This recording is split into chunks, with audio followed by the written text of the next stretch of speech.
Oiê, vamos falar um pouquinho sobre Baby Girl? Duas coisas. Esse conteúdo tem spoilers e esse conteúdo é um conteúdo 18+, portanto, tirem as crianças da sala. Por que eu queria falar um pouco desse filme? Porque eu fiquei com ele na cabeça, eu assisti ele antes de ontem. Fiquei com ele na cabeça e comecei a pesquisar e comecei a ouvir uns podcasts de outras pessoas que tinham falado dele e vi uns posts no Instagram e vi muita gente curtindo e muita gente metendo pau, achando o filme ruim, problemático, sem sal, etc, etc e tal. E como eu gostei do filme, gostei da experiência do filme, eu achei que valia trazer algumas considerações aqui. Primeiro que eu queria deixar claro que não é tudo que eu adoro no filme. Os personagens masculinos talvez pudessem ser um pouco melhor desenvolvidos. Esse garoto é tóxico. Se ela tivesse decidido construir uma vida com esse cara, provavelmente ela teria muitos problemas, visto que o cara não sabe se comunicar, né? E quem não sabe se comunicar, a gente já sabe para onde esse fim leva, né? Mas ela escolhe se descobrir junto com esse personagem, né? E não construir uma vida com ele. Então eu acho que ele também se propõe bem ao que a narrativa está querendo nos contar. Mas tem uma coisa que eu acho que a narrativa acerta muito. Você não perde essa protagonista de vista.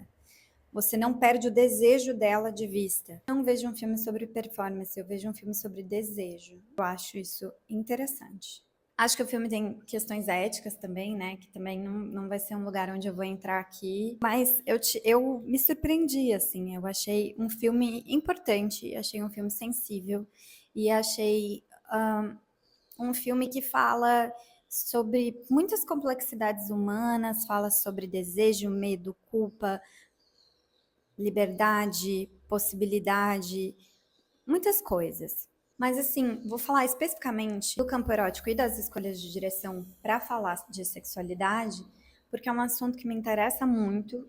Sexualidade foi o tema do meu TCC em cinema. Acho que a gente faz uma confusão muito grande enquanto sociedade em relação ao que é sexo, o que é sexualidade.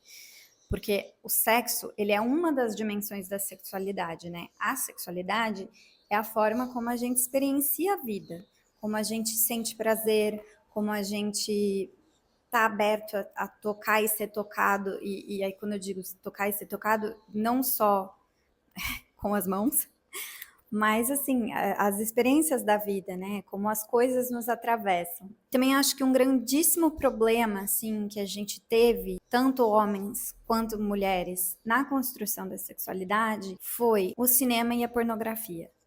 Por quê? Porque o campo erótico, nas representações sexuais, na maior parte das vezes, eles ficam presos ao ato sexual em si, uma sociedade patriarcal, onde o falo e o desejo do homem é o principal ponto, e muito pouco sobre tudo aquilo que constitui o tesão, né? O tudo que está em volta do tesão e o que faz uma mulher ter tesão, e considerando o corpo feminino muito pouco dentro dessa equação.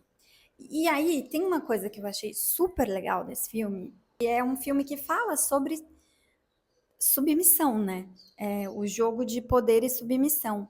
Mas eu acho que tem uma diferença assim linda na forma como a direção conduz isso de outros filmes, como por exemplo 50 Tons de Cinza, né? Ou aquele outro filme brasileiro que a Netflix fez, O Lado Bom de Ser Traída, que é um filme, né, que é uma performance, né? Tipo, aquelas duas pessoas, elas não estão se relacionando, elas estão performando, elas estão ficando bonitas para a câmera. Elas não estão adentrando nenhum campo um pouco mais humano, né? E o que eu acho muito bonito que a Halina consegue fazer, a diretora, nesse filme, é que ela constrói toda uma camada erótica por trás que não necessariamente está ligado ao ato sexual em si. Eu fui me dando conta em um dado momento em que eu estava muito embalada pelo filme por conta da forma como ela usa a música, por conta da forma como a edição se apresenta. Tem duas únicas cenas onde a Nicole Kidman aparece pelada. A primeira cena do filme, onde ela tá em cima do marido e você quase não vê o corpo dela, né? Você vê a reação do rosto dela. Depois, numa cena em que o Samuel pede para ela tirar a roupa para ela ser vista.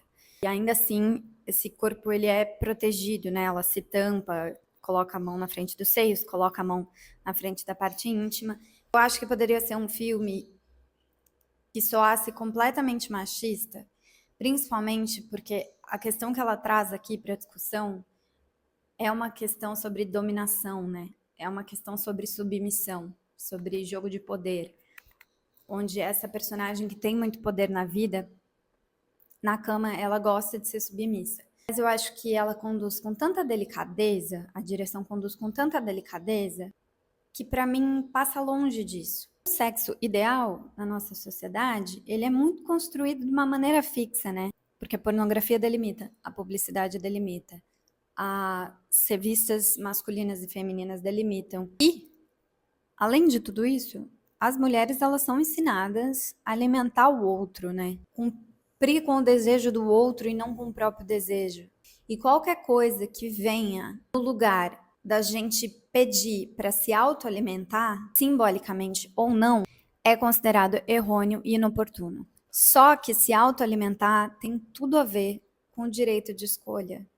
Eu vou repetir, se autoalimentar tem tudo a ver com o direito de escolha, mesmo que o seu direito de escolha seja jogar com a liberdade de se colocar em submissão.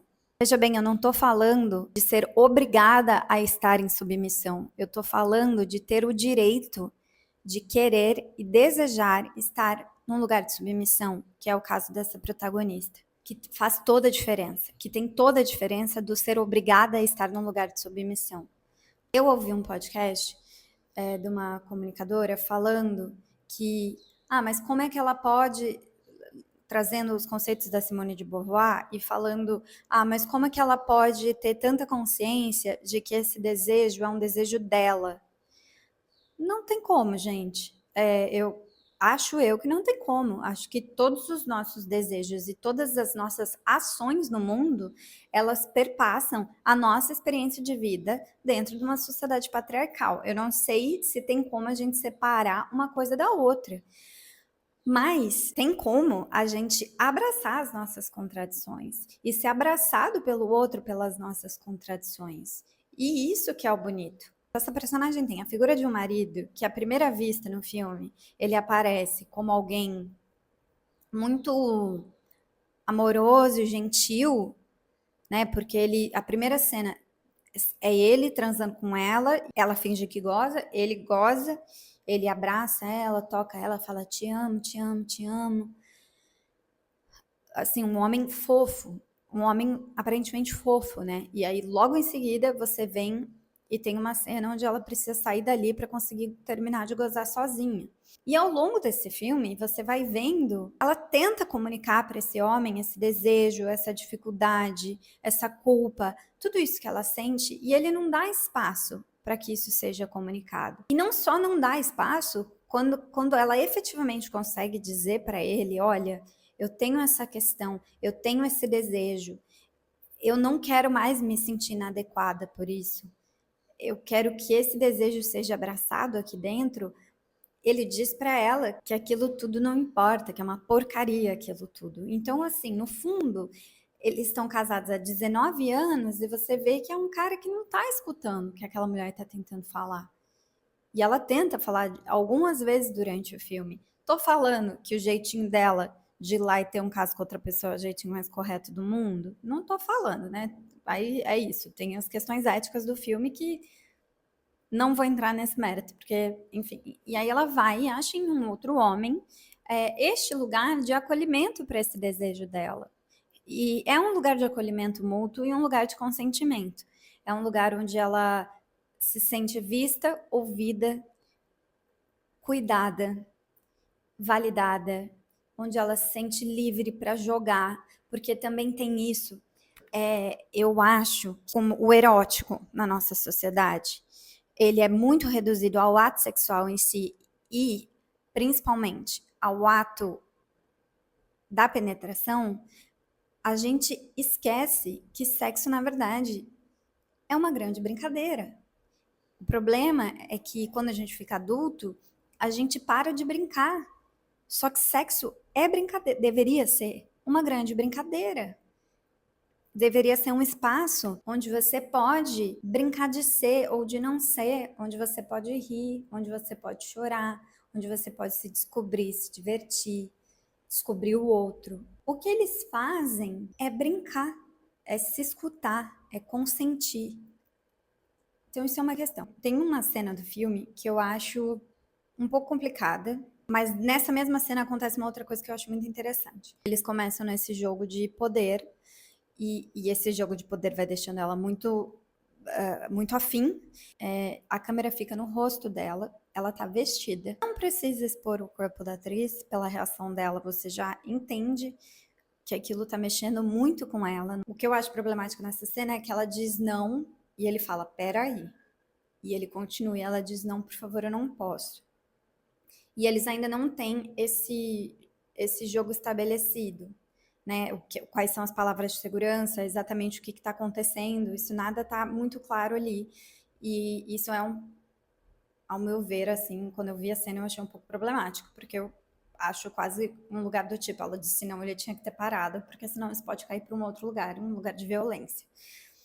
Mas nessa mesma cena também acontece uma coisa que ela fala: eu vou fazer xixi de tanto prazer, eu não vou conseguir segurar, para, por favor. E aí ele diz para ela: eu dou conta, pode fazer, se precisar, pode fazer.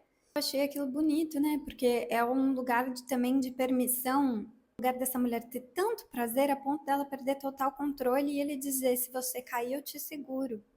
Achei um trecho do meu TCC que eu achei legal. Nesse sentido, compreendo a noção de individualidade e suas qualidades. Voltamos para a questão da sexualidade e compreendemos que ela não pode ser definida e delimitada.